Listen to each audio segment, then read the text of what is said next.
What is going on, Navigation Nation? Welcome back. Guys, it seems like it has been forever since the last time we spoke, since the last time we had one of these live Q&A Fridays. But I am so happy to be back, so happy to be here to connect with you guys once again. I have to be honest with you, I really missed doing these live Q&As. We're going to get into all of that here tonight. We're going to get into, developments on the channel. We're going to get into why I decided to go ahead and bring these back, all of that good stuff.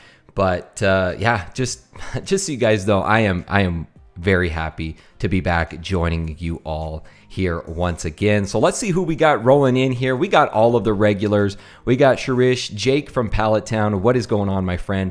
Curdle54, Russell, Hillendaris. What is going on, guys? So good to have you here. And as I said, we're going to jump into questions. I'm going to give you guys the answers tonight, or at least try to give you the answers just as always.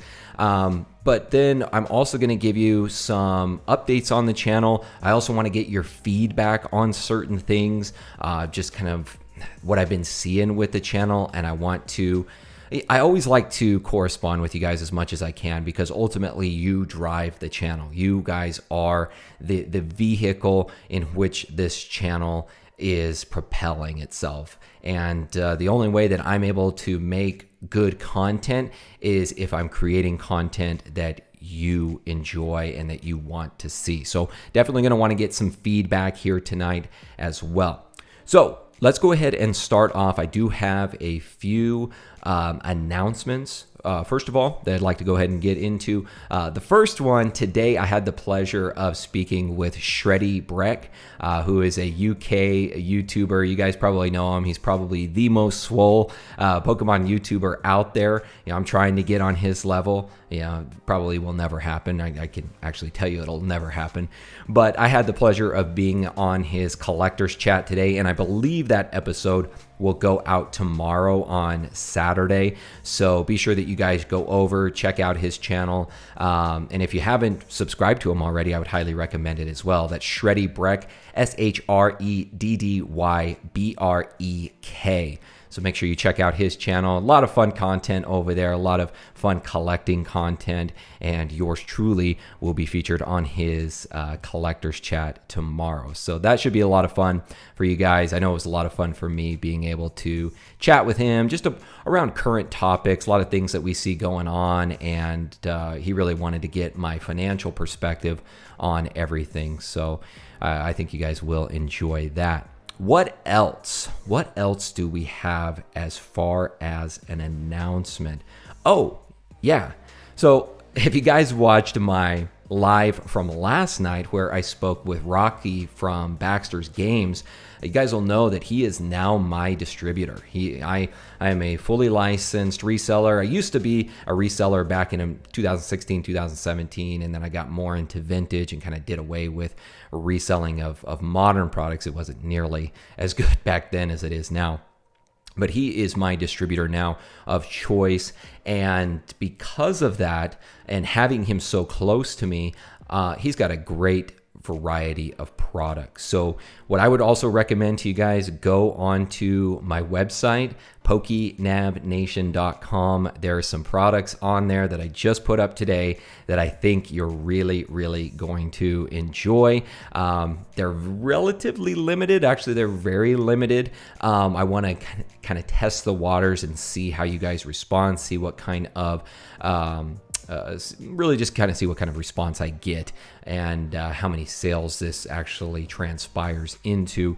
And then who knows, guys, that may just continue on down the line. As I said, Rocky is right down the road for me, so I can really get products whenever I want. So it makes it very, very convenient. And then soon in the future, we will also be getting the pre-orders or the allocation numbers for Chilling Reign. So that's another thing that I will more than likely have on the website is pre-orders for Chilling Reign. So keep your eyes out for that. But very excited to have this partnership with Rocky and Baxter's Games, otherwise known as Goblin Distribution. That is the distribution company that he owns. So really excited about this partnership and for the things to come with that. That's pretty much it for announcements. Let's see what else. A couple videos that were out this week. The first one, if you guys haven't seen it, I would go back and check the video from Tuesday. That one was the top 5 Pokemon with the fewest cards ever, in appearance in the TCG. So I'm always thinking of these unique characteristics that Pokemon cards could have that could set them apart over the long term, things that collectors can look back on and say, wow, that's pretty unique, but also an opportunity for other collectors or investors out there to jump in on a niche area of the TCG. And I really thought this was one of them. So if you guys haven't watched that video yet, I'd recommend going back, checking it out.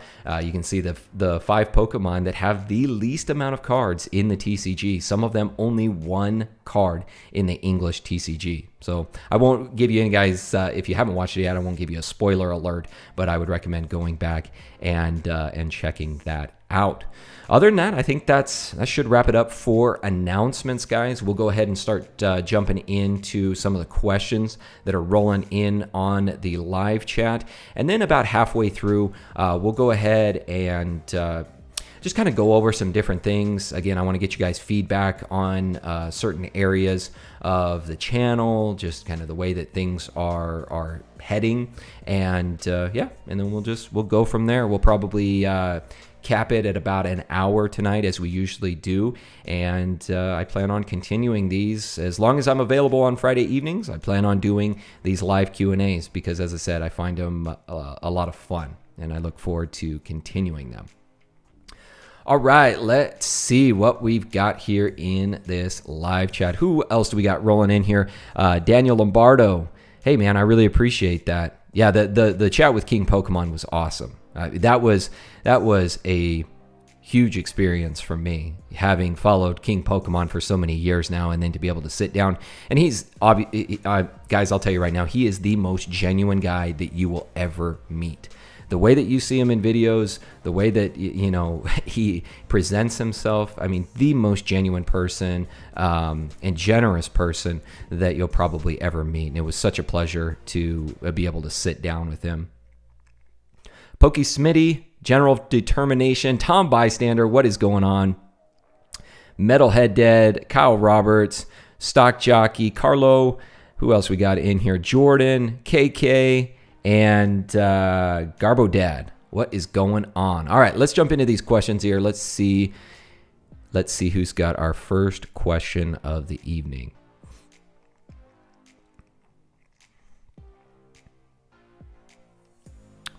Let's see. Edmundo, what is going on, my friend?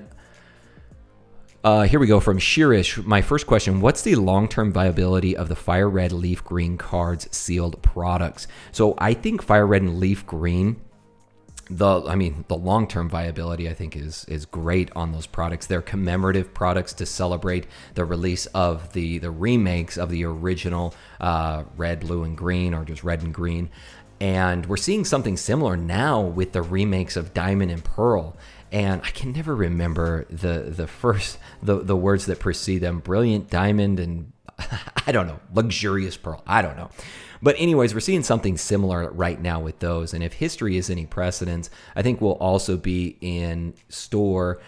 We will have in store for us a really nice product here for the Diamond and Pearl. I can guarantee, well, I can't guarantee, but I can guess with a lot of certainty that Pokemon will release something similar to FireRed LeafGreen for the remakes of Diamond and Pearl. But as far as those sets you're talking about, I think those are fantastic. You guys always hear me talk about how I like sets that are commemorative, that celebrate certain events, certain milestones, and FireRed and LeafGreen, those particular sets. They're beautiful cards, a lot of great artwork, and they're celebrating a certain commemoration, a certain period of time in the Pokemon, really the entire Pokemon hobby, not just the TCG. And I like those crossovers when there's like a celebration of a video game and it crosses over into the TCG. So I think, yeah, FireRed LeafGreen, a lot of potential there for that moving on into the future.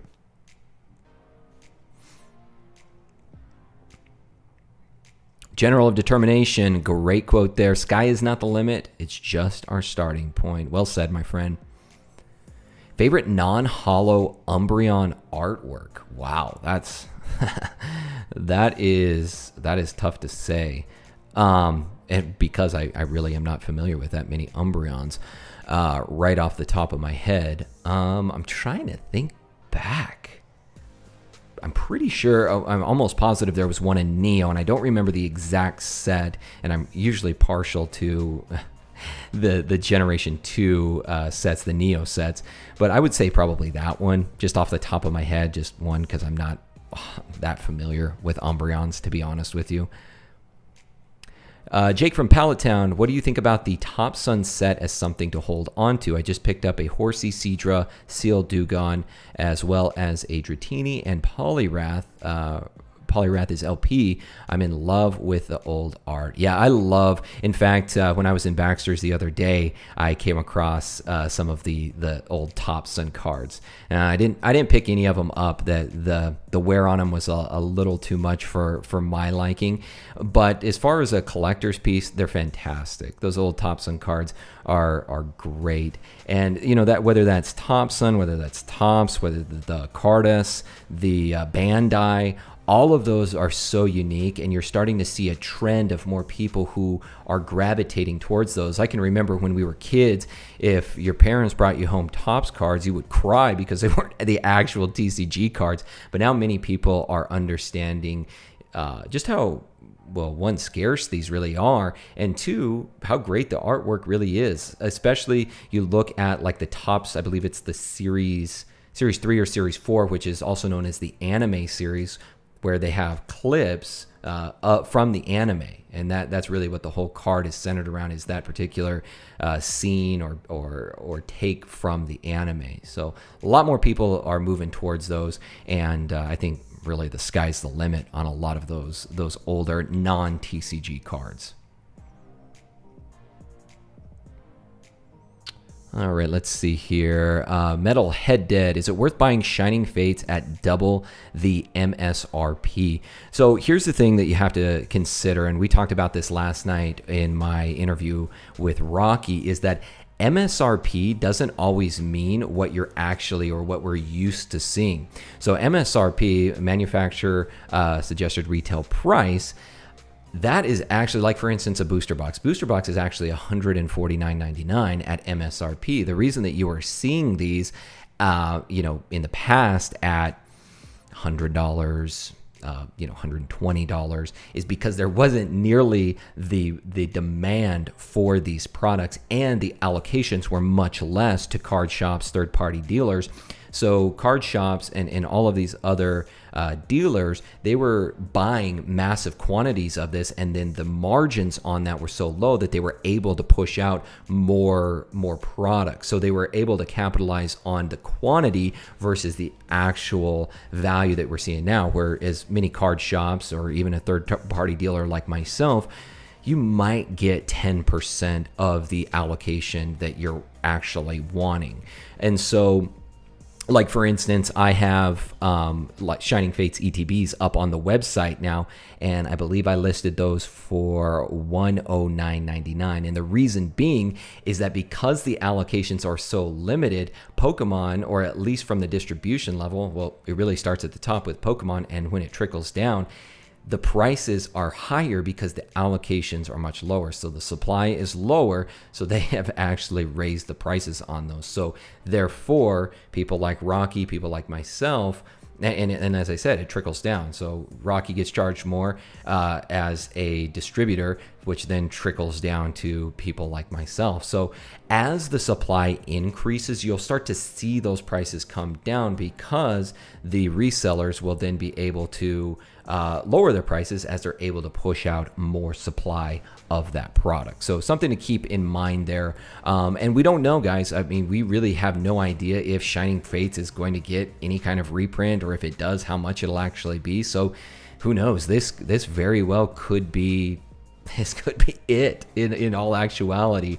Or it could be a very long time frame before we see it again. So it's really all up to you. Really, I've said before that MSRP or not for me, but now having a little deeper understanding of the inner workings of everything, all the back end, and really starting from the top down, I start to understand on a much deeper level now what exactly is going on out there. So it's hard to say. And to keep in mind, again, guys, MSRP, it's not always what you're seeing before. They will always have an MSRP on a product, but that's all fine and good if you're able to actually purchase that for what you used to be able to purchase it for. Hey, Kyle Roberts, I appreciate that, my friend. Loved hearing the side of a distributor. My question is, since you're the evolution savant, what's your favorite card from the set? I mean, I really like the Mega Charizard. Actually, that's a really cool card. I love to see. I mean, I'm a Mewtwo fan. You guys know that already. Mewtwo's my favorite Pokemon, so it was neat to see that card have a reprint as well. I love the Flying Pikachu. So cool to see those cards. That from like the Koro. Yeah, I would say probably the Mega Charizard. I like it better than just a regular the regular Holo Charizard or even the Reverse Charizard. How much do you think your pre-order price is going to be for Chilling Reign booster boxes? I have no idea yet, and I don't believe Rocky does either. So, because he did say that they are from Pokemon down, they're actually going to be raising prices, and they still don't know. So, yeah, as soon as I know, I will be sure to let you guys know as well. Greetings from Croatia, Carlo4444. Hey, my friend, what part of Croatia are you in? My wife and I visited there a couple years ago as part of our honeymoon. So that's pretty neat. I bought 30 ETB Hidden Fates and plan to keep them for 5 years and sell. Good investment? Yeah, I think so. I think holding on to your Hidden Fates Elite Trainer boxes, those have just proven themselves time and time again to be a viable investment option, even in the short term. So I think 5-year time horizon is probably good to hold on to those. All right, let's see. And remember, guys, if you wouldn't mind, just tag me in your questions so that it highlights it for me. It's a little bit easier to pick out questions when you guys do that. What are your thoughts on the Pokemon marbles? Are they unique and a good investment? To be honest with you, I'm not familiar with the marbles. Have no idea. Again, guys, the hobby is so vast from Pokemon in general. There's so many collectibles out there within the Pokemon realm that just trying to become proficient at the TCG is like a full-time job. So sorry, Russell, I wish I had more info on that for you. But if anybody in the chat does know more on the Pokemon marbles, then be sure to help Russell out. Jordan Scriven says, I've heard you're a Japanese card specialist. Well, I don't know if I go that far. What are your thoughts on the Japanese Reds Challenge New Gym Battle Winner's Prize card? It's currently PSA Pop 1, very niche card. The thing that I will say is I like Japanese cards because they are exclusive, because we don't see those released outside of Japan typically, especially with cards like this, battle cards. Even, you go back to some of the victory cards, metal cards. A lot of the time you don't see those released outside of Japan. So there is that exclusivity factor there. On top of that, you also have the print quality, which is better card stock with Japanese cards. And they're tougher to get, to be honest with you. They're tougher to get from Japan, even if you are trying to buy them on the secondary market. So I would say, yeah, Pop 1, all those different factors taken together, probably a good buy there. KK, hi Nav, what are your general plans for the 25th anniversary based releases? My general plans, well, plan on enjoying them. I hope that by that time, by this fall, that maybe things have gone back to a little more sense of normalcy and we actually have some live events that we can attend. I would love to get out and about, meet all of you from the community if you're there, or anyone else, different people that I've talked with, collaborated with. I would love to be able to see more people in person. But yeah, for the 25th anniversary sets, definitely plan on jumping in on those. a little heads up, I actually have a video coming down the pipeline where I'm giving my best educated guesses on what I think the 25th anniversary will actually entail. And the answer might surprise you, so I'm not going to spoil it here tonight. But yeah, I'm very excited for the 25th anniversary. Should be a lot of fun. Smitty, wondering your take on Base Set Unlimited. Should I hold or sell? Base Set Unlimited, especially the booster boxes, have sat relatively stagnant, especially for like the last month or so. We did see it increase from earlier this year from about 20,000 to 30,000, and now we're starting to see booster boxes that are being listed. They're not necessarily being sold, but they're being listed now a little bit above that $35,000 price point, but hasn't been a whole lot of movement there. Now, I think that by the end of the year, it's very possible that booster box could get over $40,000. So I would say, well, coming from my experience, I'm actually brokering a deal on a Base Set Unlimited booster box. I think I showed it off in the video on Pokemon Day. But the gentleman that I'm working with, I basically told him, let's just hold right now. I think we should have a hold strategy on this because I think there's still some room for gains on that booster box. I don't think it's quite topped out yet. So just coming from my own personal experience, that's the approach that I'm taking right now. But, who knows? It very well could just sit right at that same price point for, till the end of the year. Obviously, in the long term, the longer you hold on to it, the more that's going to appreciate. So you really have to look at it like, do I want to sell and try to reinvest that back into maybe other products or, take the gains on it? That's always something that you have to weigh back and forth. But I would say that we still have room for positive movement throughout the year, but it's probably going to be pretty slow, at least from what we've seen so far on the secondary market. Matt Garrett, what is going on, my friend? Garbodad, do you think we'll ever see a raise in the pricing of the post-Wizards of the Coast era cards? I have cards that are 10 to 15 years old, but no one has much interest in them because they're post-first edition symbol. So, to answer that question, actually post-WotC, you start looking into a lot of the EX era sets. You look at like Diamond and Pearl, you look at Black and White. Those have really started to move, and regardless of not having a first edition print on them. And to be honest, you look at sets like EX Deoxys, you look at the Gold Star cards, those have really taken off over the last couple years. So I think there's a lot of potential actually with the post-WotC era cards. Because that was kind of the slump. That was really the slump for Pokemon. Not a lot of people getting into the hobby during that time, and so there wasn't as much product that was actually printed during those years from about 2005 to, I would even say 2015. That was really the slump. And so there's a lot of cards that people missed out on that they're now going back to and wanting to have in their collection. So I think there's still a lot of potential with those particular cards.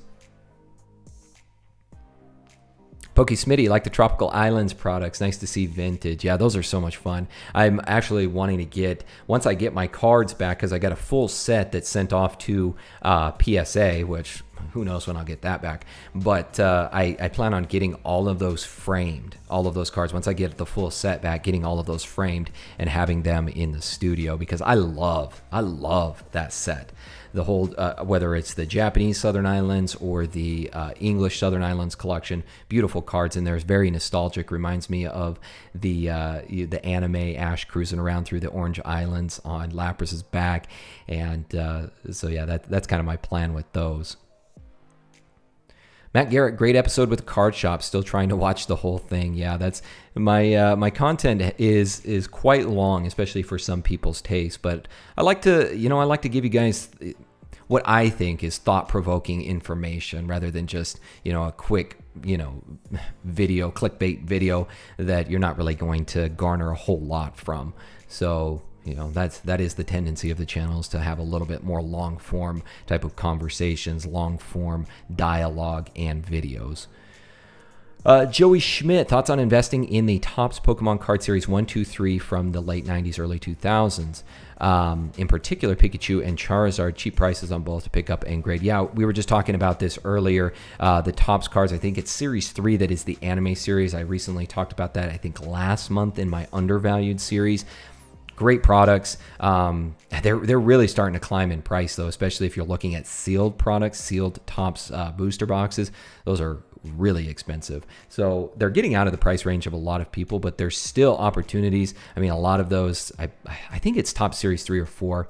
Those are still, very much doable for most people. And again, there's people are starting to understand how vast the hobby really is, and they're starting to migrate to cards, products outside of the mainline TCG, and understanding, that these are in many ways just as good, just as nostalgic. So a lot of I think there's a lot of growth to be had in the top series. KK, when are you planning more box breaks? Any sets in mind? So don't have a time frame on it, and that is actually one of the things that I was going to talk to you guys about tonight, get a little bit of feedback on, is what you would like to see next. But we'll get to that here shortly. But thank you for reminding me, KK. Bradley Bryan, are you collecting the first partner packs, the jumbo reprints? I feel like they are going to be super collectible. They seem pretty scarce and pretty hard to get at retail.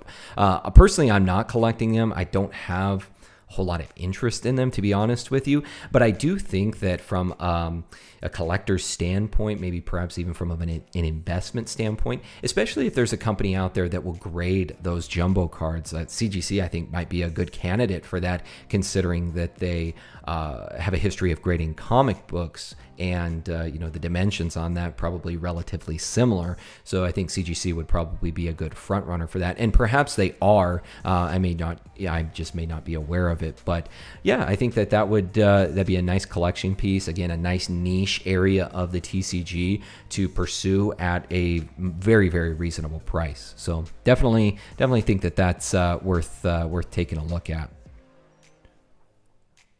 My favorite holo pattern from the Topps Chrome series. I don't know. I mean, I like some of the ones that look similar to like the fireworks from like Legendary Collection. I think those are pretty cool. Some of like the ones that are actually look chrome with like the squares in it, like the highlighted squares. I think those are pretty cool too. Mike N, want to know one of the best sets I picked up recently, the Japanese 10th movie commemoration set. So beautiful in regards to the cards. I think I know what you're talking about there. Yeah, there's so many sets, especially from Japan. But yeah, like we were talking about early, anything commemorative, anything that is a milestone type of product, I definitely like to take a look at those. Okay, let's see. Again, guys, I am going to try to get to everybody's question.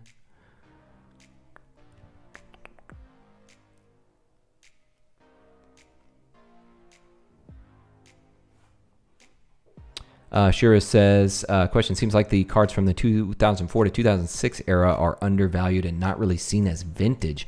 Do you think they are valued correctly? Currently, and will they go up in current bull wave? So 2004 to 2006, so that's going to be post-WotC. That's going to go right up until I think like the end of Diamond and Pearl. Yeah, it's going to go through like Diamond and Pearl. So I wouldn't say that they are. I mean, some of them are undervalued. I think there's still undervalued cards in there, but I think more people are becoming aware of the real gems from those eras. So I would say that some areas are undervalued. Gold Stars, I don't think are really undervalued anymore. So yeah, and I think the other part of your question, will they go up in our current bull wave? I mean, really everything's going up. That's why it's called a bull market. Yeah, I think long term, there's going to be kids that are growing up now, kids that are looking back in much in the same manner that people like myself look at Base Set, Jungle Fossil, Team Rocket, these sets that we grew up with. there's going to be people now that grew up with those from 2004 to 2006. So there's like this like generational resurgence that happens every so often. So that could very well be the case there. All right, let's see. Edmundo says, is investing the best option as opposed to being a seller, like buying cards from people at 75% and reselling them for profit? So it's a good question. I mean, I really do both. I invest, I sell, flip, I collect. That's a great thing about this hobby, is that there's really something there for everybody. So if you don't want to be a seller, you don't want to invest in, you just want to strictly be a collector, you can do that. But you can really do all of it. You can really, hone your skills in each area and make money and have fun. Add to your collection while creating profit. That's what I really love about this hobby.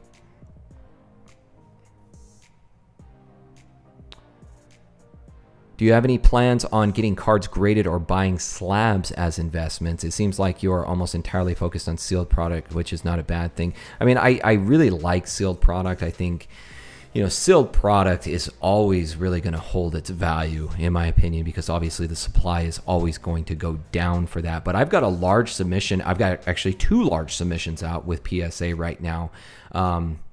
About 150 cards actually that I'm waiting to get back, and these are all Neo era and before, so a lot of vintage WotC products that I'm waiting to get back. So it's just taking so long, guys. I mean, my first submission was back in September of last year, and my second one was in January, right before Graded Gem closed. And again, still not even, I have no word on it yet as to where it's even at in the process. So who knows? But yes, I definitely like to have a diverse approach when it comes to whether it's investing, selling, collecting. I like to diversify my my approach in all of those different realms.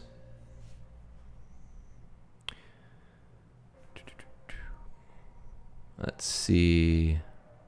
Vincent LG, PokéNav, are we still holding Evolutions? I mean, the Evolutions has really hit a stagnation point at at this juncture. It's really sitting right around $1,000.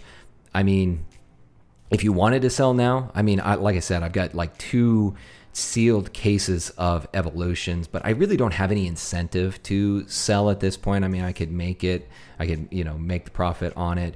But I really don't have any incentive to sell at this point. I'd rather just sit on Evolutions and just allow it to appreciate at this point. But again, like, I have other means of generating revenue, generating income, and other investments that I'm pursuing at this time. And so that's just one of my holds right now, because I think Evolution still has room to grow. How long it's going to take for it to continue to grow, I mean, I have no idea.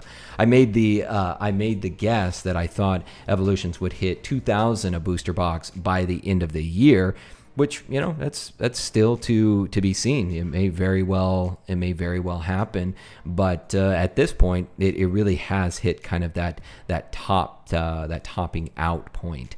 But anything can happen. All it takes is maybe another Logan Paul box break, or something, Pokemon to announce something, and you see Evolutions starting to soar again. But at this time, no incentive to sell. I'm just holding it for now. And so you just kind of have to evaluate your particular situation. And if you want to move some of the Evolutions and maybe reinvest it into other areas, then by all means, I would say do so. What is my thoughts on Crystal Charizard as a long-term investment prospect? Similar pop report to first edition base. Yeah. And again, guys, there's a lot. Like, what was the other one I was talking about before? I think it was the Charizard from Stormfront. I think the PSA. In fact, let's go ahead. I want to take a look at this. Let's take a look at the PSA pop report for Stormfront. I'll go ahead and bring you guys over. Okay, let's go ahead and look. I believe it was Stormfront that I was talking about. Whoops, and I misspelled it. Stormfront. Let's see if we can pull anything up. Diamond and Pearl Stormfront. I believe it was a Charizard in this set. And I believe they were the secret. Is it this one? I mean, even so.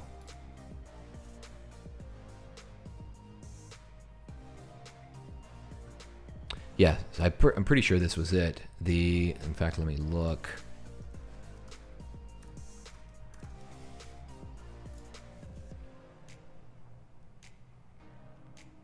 Yeah, it was Stormfront, and there was another one, and I can't remember which one it was that I was looking at before. But the point that I'm getting at here is that there is a lot of other Charizard cards that exist out there that, if we look at it from a population standpoint, much more scarce, much more rare than even a first edition Charizard. And that's where the opportunities lie, guys. I mean, there's if you can't get the first edition Charizard, there's Evolutions Charizard, there's the Stormfront Charizard. I mean, you guys saw the artwork there, very similar to base set, pop 45 on that particular card.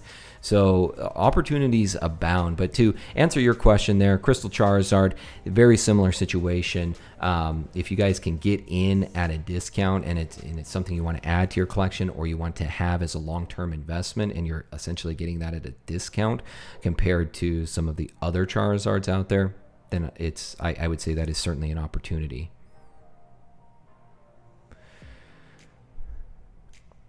Tom Vivian, let's see. How much do you think a base set Charizard, not first edition, will be worth in 10 years? Well, I guess it really depends on the grade, in my opinion. PSA 10, it really depends on how much of those actually come back. Base set Unlimited Charizard is going to obviously be the most populated card. It was the most printed Charizard from first edition Shadowless or Unlimited was by far and away the most printed. So it's tough. It's really, really tough to say.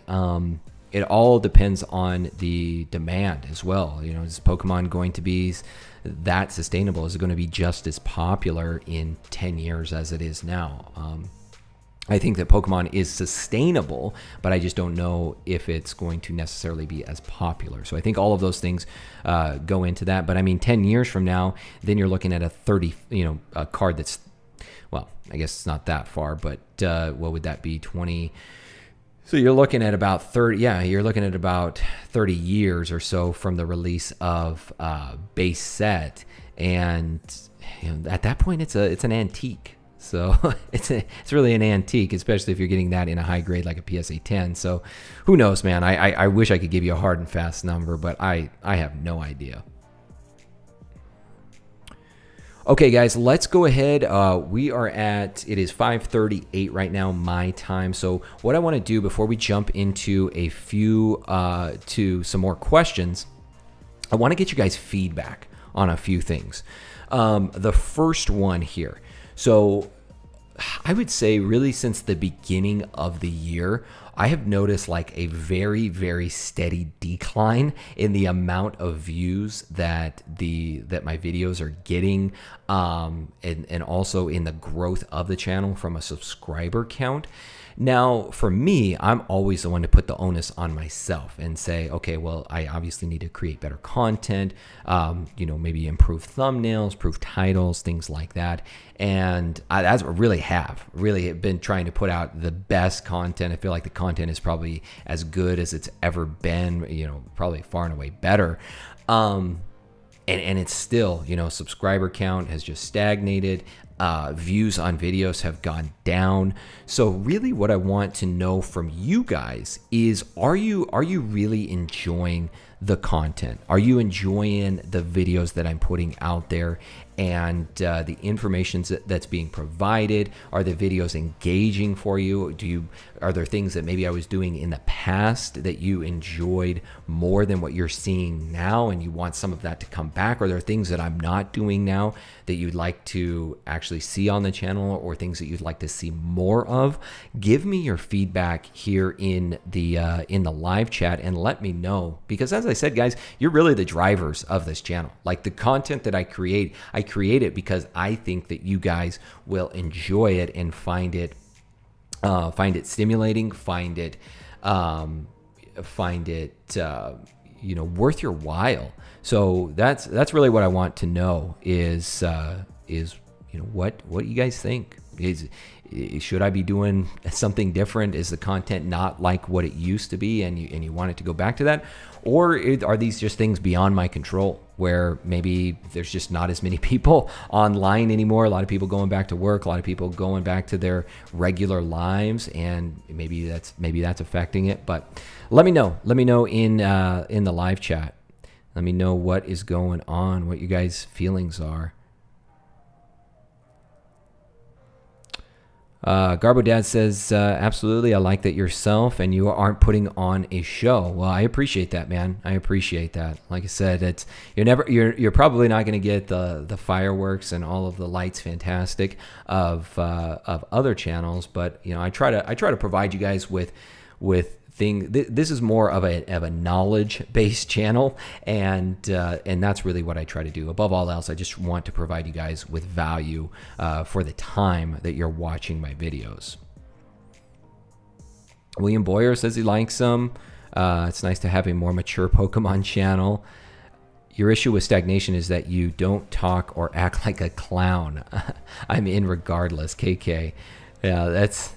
And this isn't to cast shade on any other channels. I love all those channels, like the channels where there's a lot going on and things like that. Like I like those too, but it's just that it seems like the content that you guys used to like or that was getting plenty of views, it's just not that way anymore. And to me, that's like I don't take that personally. I just want to improve in any way that I can. Yeah, so Precision PP saying the same thing. Content is good, but I believe people have started getting busy, so less time to watch longer videos.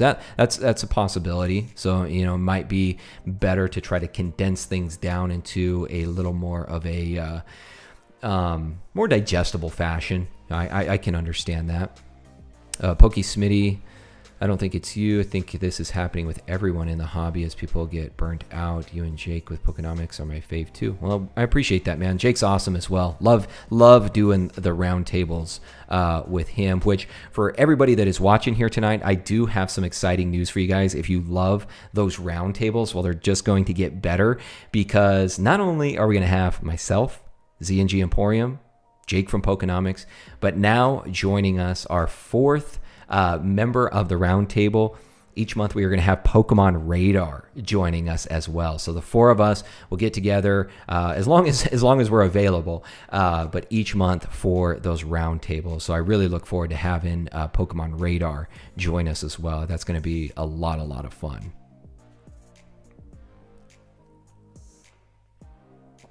Vintage Game says a lot of people came along because of the Jake Paul thing.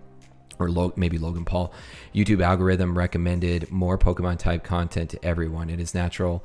The traffic from that will slow down. Your content is great. Well, I appreciate that, man. Thank you. And again, guys, these are all things that I kind of learn over time, start to see trends, start to understand the algorithm a little bit better. So, those of you that are more accustomed to that, maybe have more experience, then it's always good to get that insight as well.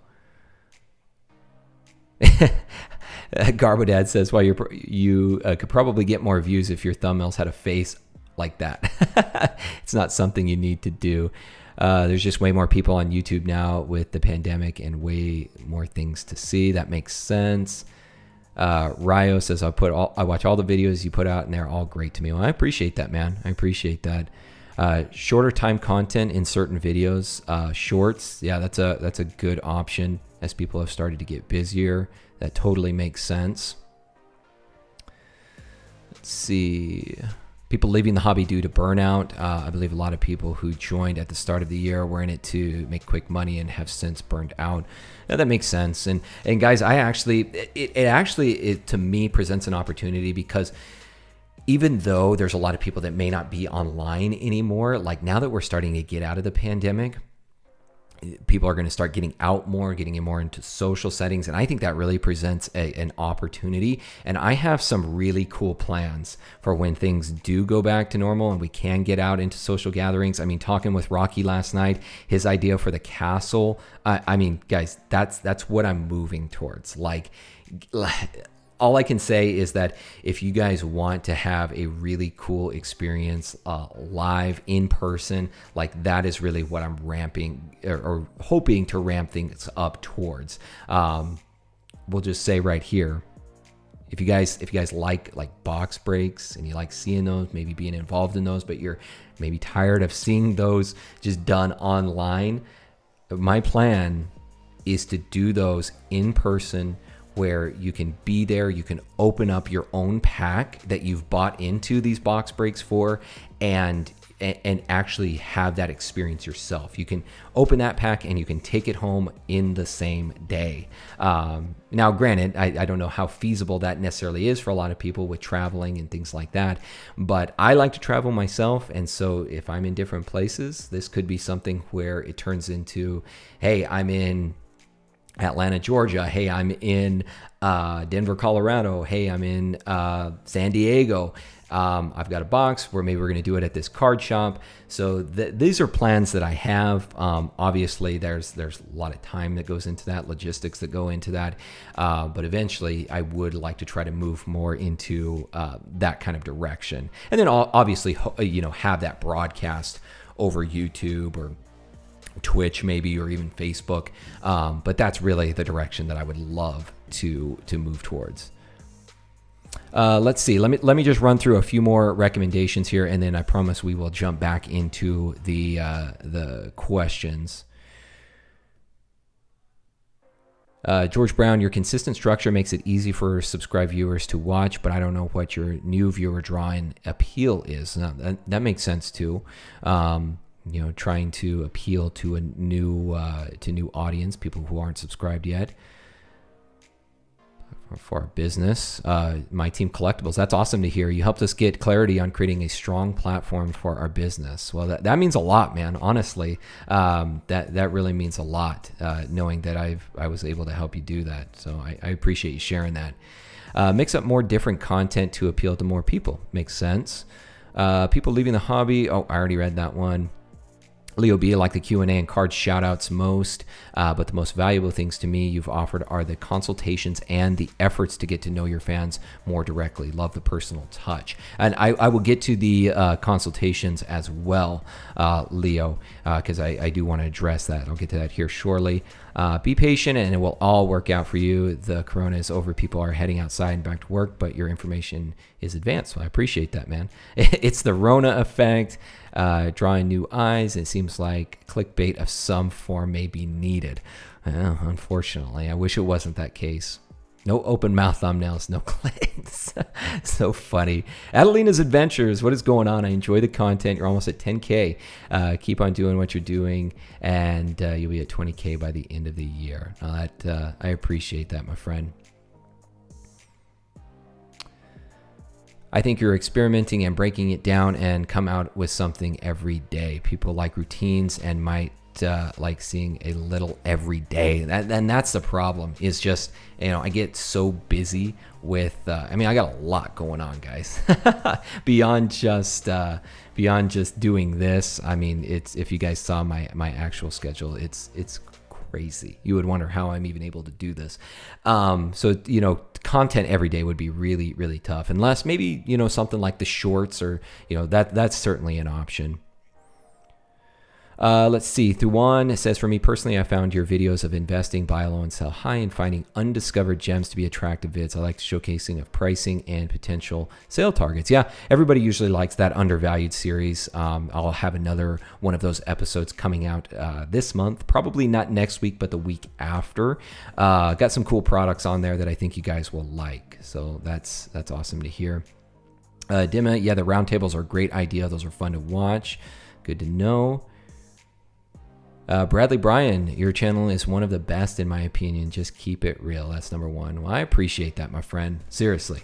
Like I know I say that, guys, and I want you to know that it's sincere. Like I truly appreciate those kind words, because above all else, that is what keeps me motivated more than anything, are those kind words, and knowing, much like, who was it here? My Team Collectibles, knowing that it's actually having a real world impact on you guys. Like that's what it's all about.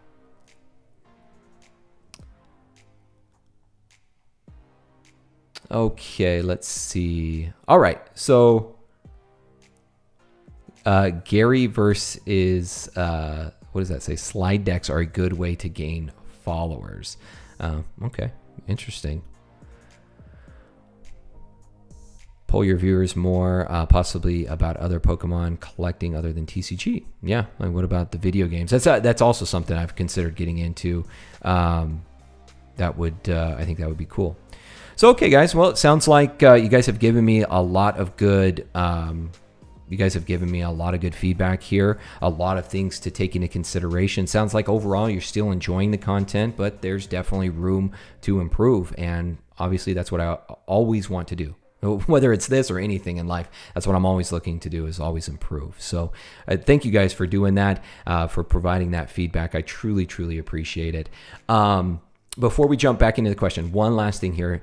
Someone, I believe maybe it was Bradley or is Leo, the consultation. So if you guys look on the website, you will have noticed that I did take down the consulting sessions, and here are the couple reasons why. One, I'm actually going to be starting a new job here very soon, so I am moving into a new position, and my schedule will be a little bit wonky. It'll be a shift work. I'm actually going into the realm of power trading. So you guys know I have a background in financial advising, in the investment management world, but I also have experience in energy markets as well. So the buying and selling of energies contracts, electricity contracts, things like that. And I'm actually going into a power trader position here pretty soon. And so my schedule will vary. Will be sometimes nights, sometimes days. And so it kind of puts a constraint on the amount of time to be invested into other things. Beyond that, my wife and I are also going to be starting a new business venture that we're putting together. So that's in the realm. And on top of that, we've got another baby on the way, which is due in about 3 months. So the consultations, it was one of those things where, to be honest, I mean, most of the time I was working with people who were spending a lot of money on Pokemon. We're not talking about a couple $100s here. We're talking like tens of thousands of dollars on Pokemon. So in the end, it was starting to narrow down to such a small group that I decided to just go ahead and take it down. And now I'm just working with very few people on a very limited basis. But if you guys still are interested in the consultations, then just reach out to me via email, and then we can just work something out. If we can maybe find a time, and we can just do consultations via Zoom, via PayPal, something like that, if you are in fact interested. But that's the reason why I went ahead and took those down, just really lack of time. So yeah, I think that's pretty much it as far as that goes. So let's go ahead and jump back into these questions here. Let's see who's got a good one. John Pokemon, future of low-grade PSA 1 through 3 first edition Shadowless Charizard. Yeah, so what's really interesting, and talking with King Pokemon, realized this as well, is that the Shadowless cards, many of those are actually much lower pops than the first edition cards. So and especially from a price relativity standpoint, probably a better buy. And on top of that, as you go down that scale, as those cards in the higher grades, the gem mint, the near mint, as those become less and less affordable for most people are just going to go down that scale, that hierarchy. It exists in all products across the Pokemon spectrum. So eventually you're going to start to see those 1 to 3 cards start to increase in value because people just want it as part of their collection. At that point, they're really looking at it more from the encapsulation and authentication aspect and just wanting to have that card in their collection. And there's also a lot of collectors out there that like PSA 1s. They want to have a Charizard at all levels. So they want to have it all the way from a PSA 10 down to a PSA 1. So there's a demographic out there that has a demand for that. Okay, let's see.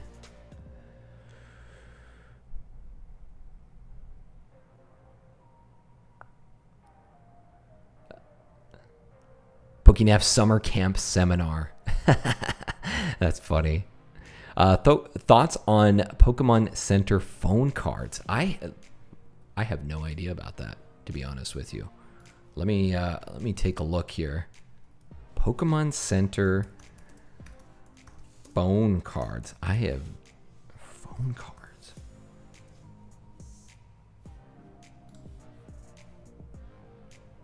Maybe, is this what you're talking about?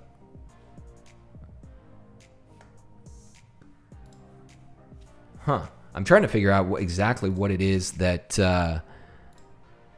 maybe this. Oh. Huh. Interesting. See, guys, like I said, there's so much out there. Like it's like almost impossible to keep up with. I'm gonna have to do a little more research on these. Let me see here. Let's just go back and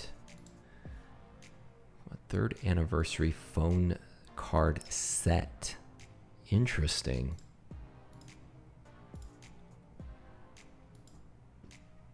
Huh. So I wonder, were these like badges or? Huh. Interesting.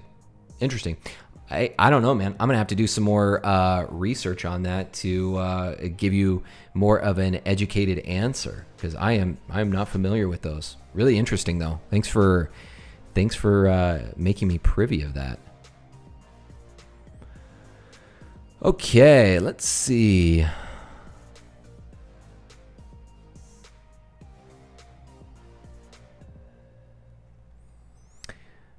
Let's see what else we've got here.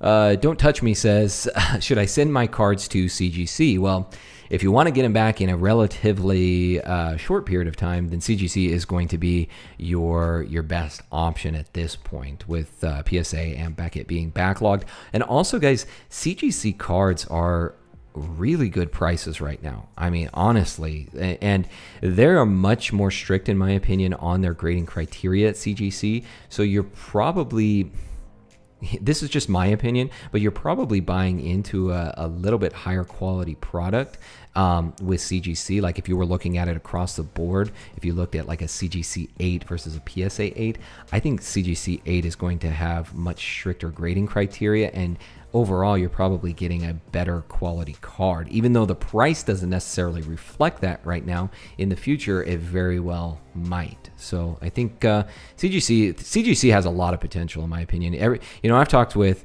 my conversation with King Pokemon, my conversation even with Graded Gem. They've all said CGC is in a unique position right now to do some really cool things. So I listen to that, because these guys know a lot more than I do when it comes to graded cards. So sometimes this isn't just coming through me. I'm more of a proxy for the information from others. George Brown, congrats on the new job. Hey, I appreciate that, man. Congrats on the baby. I appreciate that as well. Kyle Roberts is in nuclear power. Awesome, man.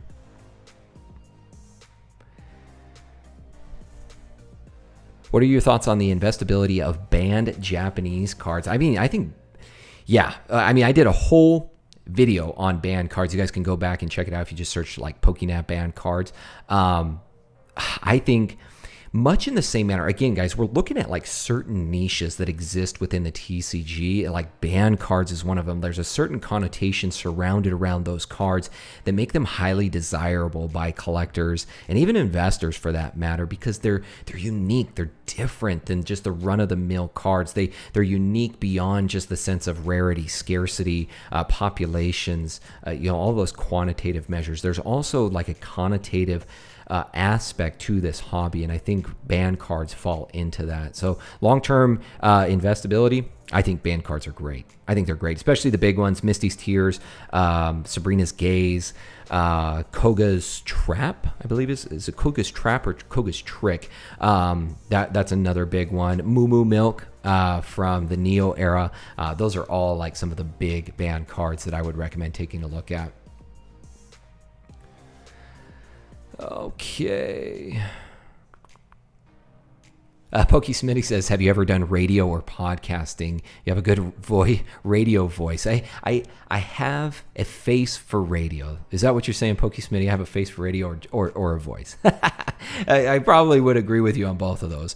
But no, I've actually heard that before, that people have said that my voice would be suitable for something like that. But no, the only first podcast that I ever did actually was just the one with Jules, the Pokemon Purveyors, which I miss that. I see Jules in the chat here. I miss the Pokemon Purveyors, and I just miss hanging out with Jules each and every week, honestly. We still chat pretty often, but I miss doing those. But that was my first time. That was my first time in the podcasting realm. Okay, what do y'all think? Let's see. Any thoughts on CP3 cards? I recently got CP3 First Edition Charizard and Charmander in mint condition. Yeah, I mean, all of those, again, one of the ones I was talking about before, like CP6, going down that hierarchy, even if Evolutions is out of your range now, you can start looking at CP6 cards. Same thing here. I think that there's definitely potential to be had.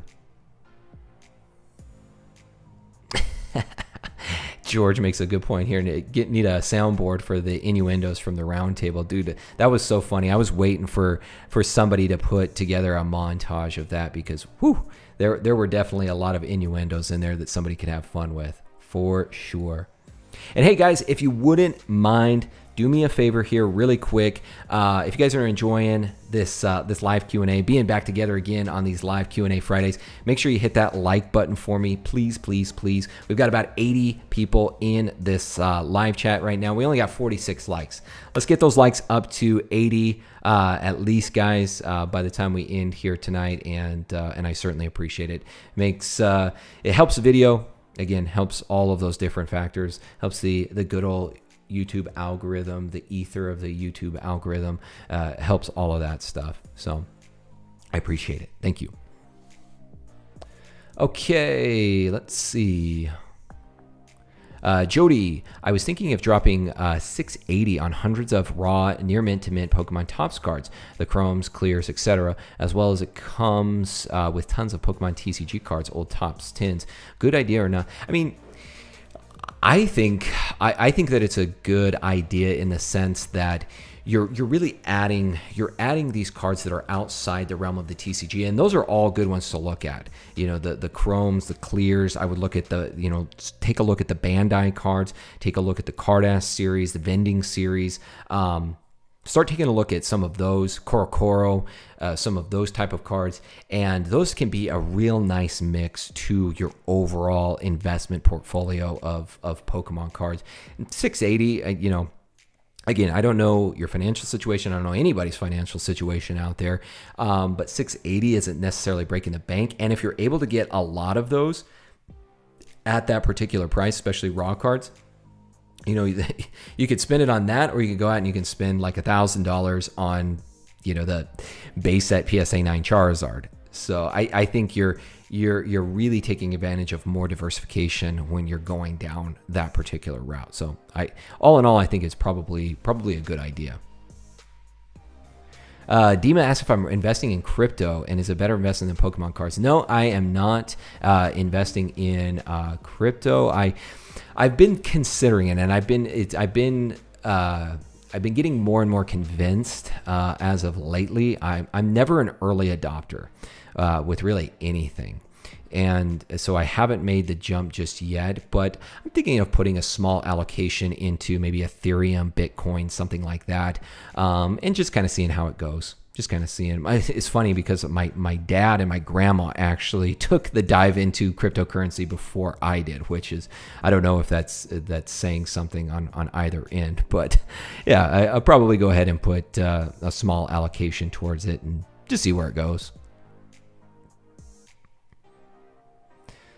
Okay, will Prime cards become the new gold stars? Prime cards are great. I don't know. It just kind of depends on the taste of the hobby.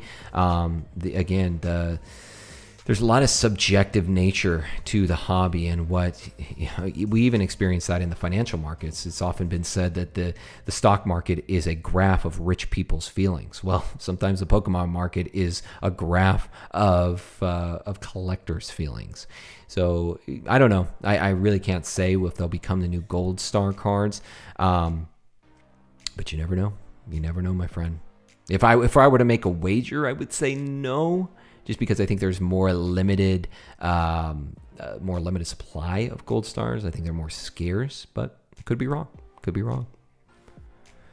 All right. Let's see.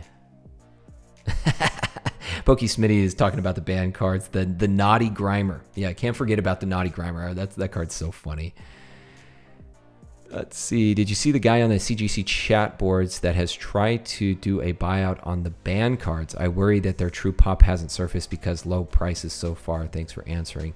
Yeah, I saw little tidbits about that, but it didn't really dive into it. Peking Grimer, brother, can't forget about that one. Yeah, that's such a funny card. So funny. Some of the cards from back then, I tell you, like, had those come to the States, they probably would have kept us kids up at night. Some of them are a little disturbing. TL2V, hey Nav, any thought on investing and or grading Danone's Pokemon Stadium set, Canada limited product from 2000? Again, I'm going to have to look this one up.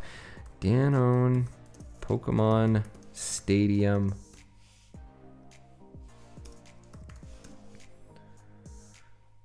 And again, I won't give anybody any kind of recommendation until I actually do research on them. But let me go ahead and bring you guys in. So this is essentially what he's talking about here. Looks pretty cool. Looks like Topps cards.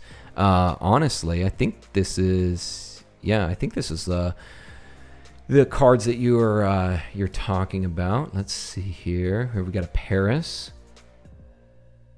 Pretty cool. Pretty cool, yeah. I mean, very, very similar to Topps. Pokemon Stadium, again, we were talking about before, FireRed LeafGreen cards that were released to celebrate the games, kind of that crossover between the hobby.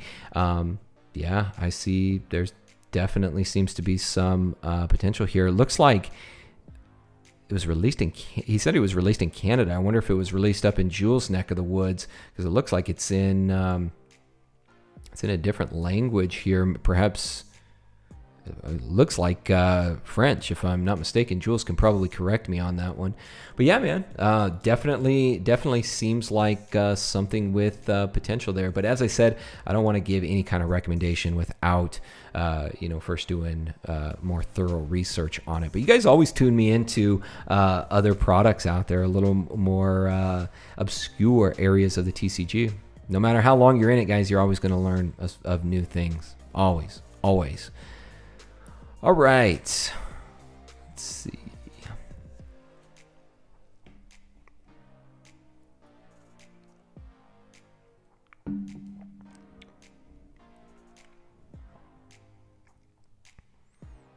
Hey, Jody, I appreciate you joining us, my friend. No problem in answering your questions. Opinion on Illustrator Charizard.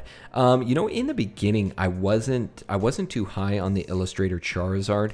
But now that I've had some time to kind of reflect on it, I think that there is more potential to that card than I initially gave it credit for. If we look at the past of previous Illustrator cards, they have done quite well. It's another Charizard. which we have so many out there, it seems like. So you've got that going for it, Illustrator. So yeah, I think that, over the long term, probably going to be something that that has potential, that I think, based upon those factors, being Charizard being a popular Pokemon, with it being an Illustrator card, I think there's definitely some viability to it.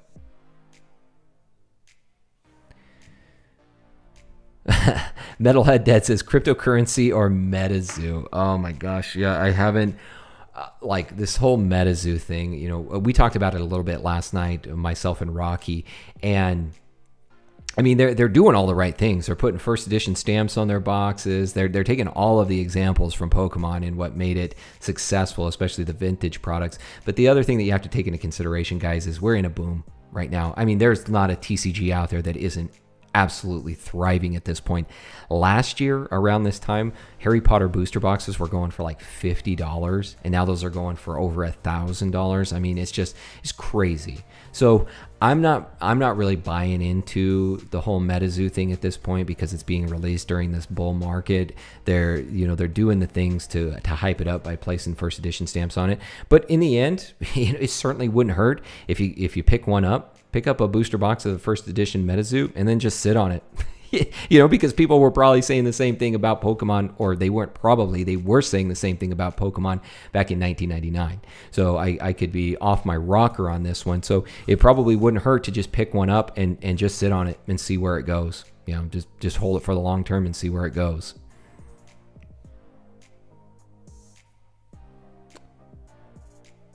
Okay, let's go ahead. We'll jump into a few more questions here. Leo B, appreciate that super chat, my friend. Thoughts on extra Battle Day Lily Chinese verse? Wow, you guys are really hammering me tonight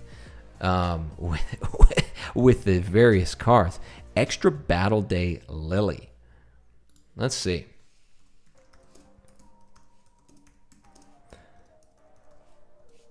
You guys are really, really testing me tonight. Okay, let's see. So here we go. Let me bring you guys in just so you guys can see this as well. So here we have, let's see. Extra Lily Battle Day. So this is what he is talking about here. Let's see. Trying to find a little more information on it. Sun and Moon promo, limited Japanese version. Interesting. I mean, Lily itself, herself, is quite popular. But let's take a look and see what it's doing on eBay. And you're saying the Chinese, yeah. Here we go. Wow. Wow. Yeah, this is pretty crazy. Extra Battle Day Lily. Wow, interesting.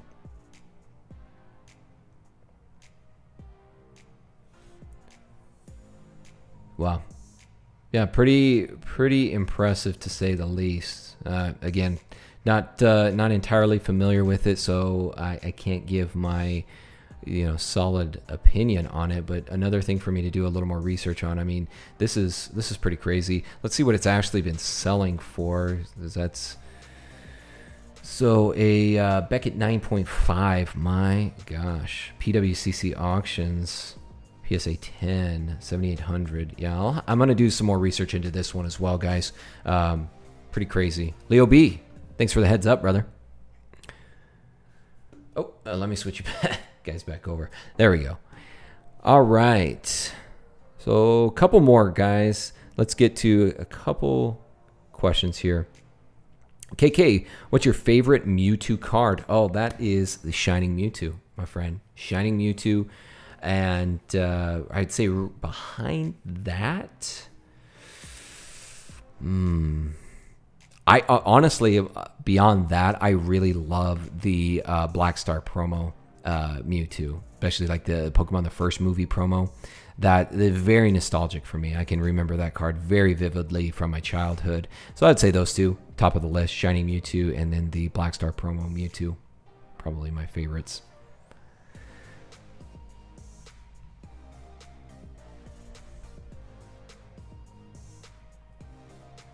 Yeah, so Super Glitch, the Victory Medal cards, 2005, 2009, I actually did a video on those. I believe it was a part of one of my Undervalued series. And yeah, I think that it could be a quote-unquote poor man's trophy card. And I think that people have actually referred to them as such. Maybe I referred to them as that as well.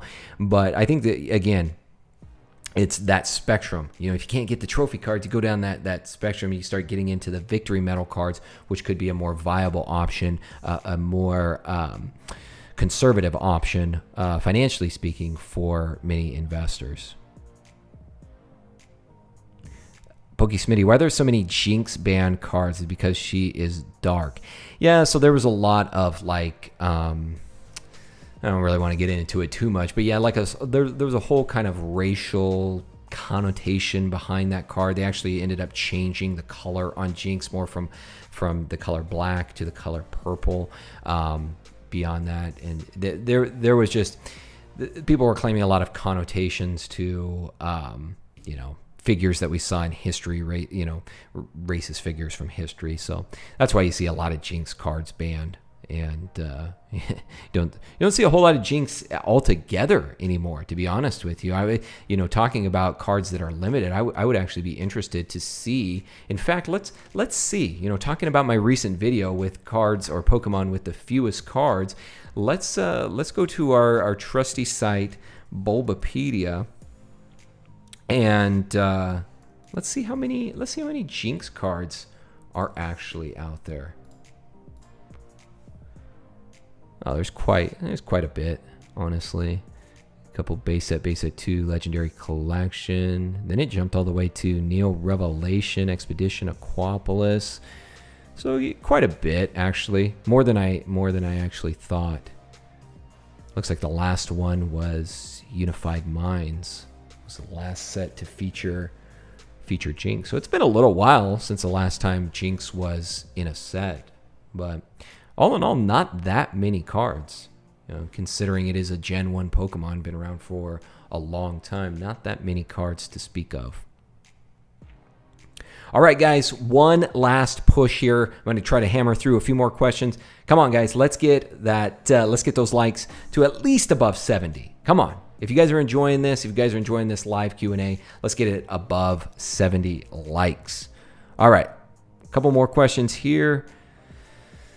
Do you think we'll be lucky enough to see a new Kadabra card again sometime in 2022? I think it's very much a possibility because, again, my knowledge of the competitive arena is very limited, but talking to people like Omnipoke, when you are trying to build a deck, you know, if you had a card like Alakazam, I think they actually built it into where you didn't necessarily have to have Kadabra in order to, you know, have the evolutions.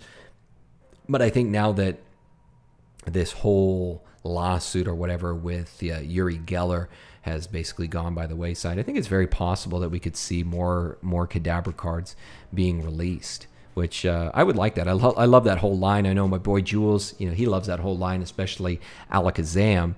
Be really, really cool to see more Kadabra cards in the future. PokéNav, would you do a talk with reserved investments? You two would probably have a pretty good talk. I'm not familiar with them, but I will do.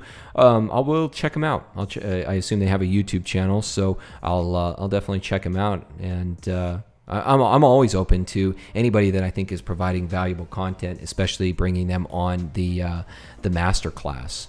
Or being a part of any content that they're sharing as well. So I'll definitely check them out. Thanks for the heads up. Have you heard of 2008 Premium Collection File? Not the 10th anniversary one. I think it's a bit underrated. Yeah, I know what you're talking about. And again, if history is any precedence, the premium files from Neo, you know, this one from 2008, could very well be in a similar manner. And I don't know, I hate to say that I actually had any kind of influence because, you know, I don't think I'm that big of a name. But after I did that video on the premium files 1, 2, and 3 from the Neo era, those really shot up on the secondary market. So, you know, we very well could see something similar here with this with the 2008 premium collection file. So who knows? Who knows? Thoughts on the Indonesian KFC promos? Yeah, I was researching those here not too long ago. You know, it's hard to say. I mean, they are unique. If we look at like the McDonald's promos, the popularity that those have had, you know, we could see something similar. We could see something similar there with the KFC card. So weird to think of KFC. Your cards come out smelling like fried chicken. It's strange. Even when it's encapsulated, you know, when you put it in that PSA slab, they lock in that fried chicken smell, fried chicken mashed potato smell in there as well. So you get double the bang for your buck.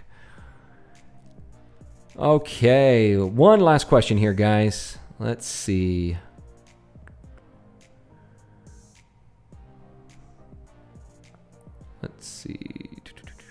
What is your opinion on Champions Path ETBs currently on the market as an investment in the near future? I'll be honest with you, I did not think Champions Path was that good of a set. Pretty abysmal, in my opinion, other than the 2 Charizards. I mean, the 2 Charizards, those are great, those are fine, but overall, I mean, long term, I don't know how well it'll do. I mean, I think that it'll appreciate, as I think most of these products will. But overall, wasn't too pleased with Champion's Path. Okay, here we go. Enrico, you will be our last question, my friend. What do you think about the new Galarian birds of Matchless Fighters? Especially Moltres looks like a win. Amazing concept. Yeah, I really like that. I think Matchless Fighter is really turning out to be a fantastic set. And as you guys know, we usually get when we get the release in English or the rest of the world's combination of various sets from Japanese. So be interested to see what they combine that with. But overall, looking really nice, guys. Really nice for Matchless Fighter. And I love the 3 legendary birds in their Galarian forms.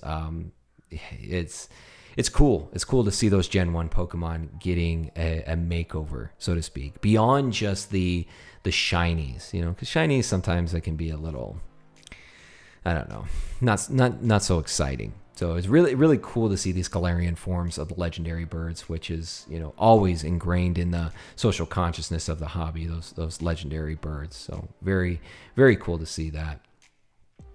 All right, guys. Let's see, Abraham, I'll get your question. CGS, PSA, GMA, what would I grade? Right now, I mean, PSA is still top dog in my opinion as far as value is concerned, except for BGS. If you've got a card that is a very strong candidate for a BGS 10, Pristine 10, or the creme de la creme, the Black Label 10, then you're going to find more value there. CGC is a better price right now, and I think that eventually they will catch up with with PSA and BGS. So really, you have to look at it like, okay, am I willing to wait for PSA where, you know, 8 months, a year from now, perhaps CGC has caught up? Do you want to take that chance? Or maybe get on the ground floor with CGC. And then there's other companies out there, you know, that are up and comers that you never know. GMA, they've been around for a while, but there's companies out there that are coming out now that are using or going to start using more of that algorithmic computer-based grading that I've talked about before. So a lot of potential there. A lot of potential for companies to come in and really shake things up in the graded card realm. All right, guys. Well, I think that is going to do it here for tonight. We have hit, we're going on almost an hour and a half for this live Q&A. But guys, again, I want to thank you all so much. Thank you all so much for your support. I really appreciate the feedback here tonight. To know that you guys are still enjoying my content almost a year since I started. Next month, it'll be 1 year since my first video on YouTube, May 12th, in fact. That date is just ingrained in my mind. So it's almost been a year. And for many of you that are in this live chat, you guys were there from the very beginning. like first 100 subscribers, and it's so cool to see you come back again and again every single week, and to see you joining in these live chats. No matter what Pokemon's doing, you guys have been very, very supportive, and I just want to thank you from the bottom of my heart for being there from the very beginning and continuing to show your support. And I can promise you I will do everything that I can to continue to make better and better content for you guys to watch. And as I said, once things start to go back to normal, I really have the plans of getting out more, meeting all of you. I actually had the pleasure for the first time yesterday of meeting a member of the Nav Nation at the grocery store, nonetheless, which was really, really cool. And I just want that to continue to expand and be able to meet you guys and just connect with the wider community. So again, guys, thank you so much for being here, and we will see you all next time. My name is PokéNav. I'm here to help you navigate the world of Pokemon one video at a time, and I will see you all in the next video.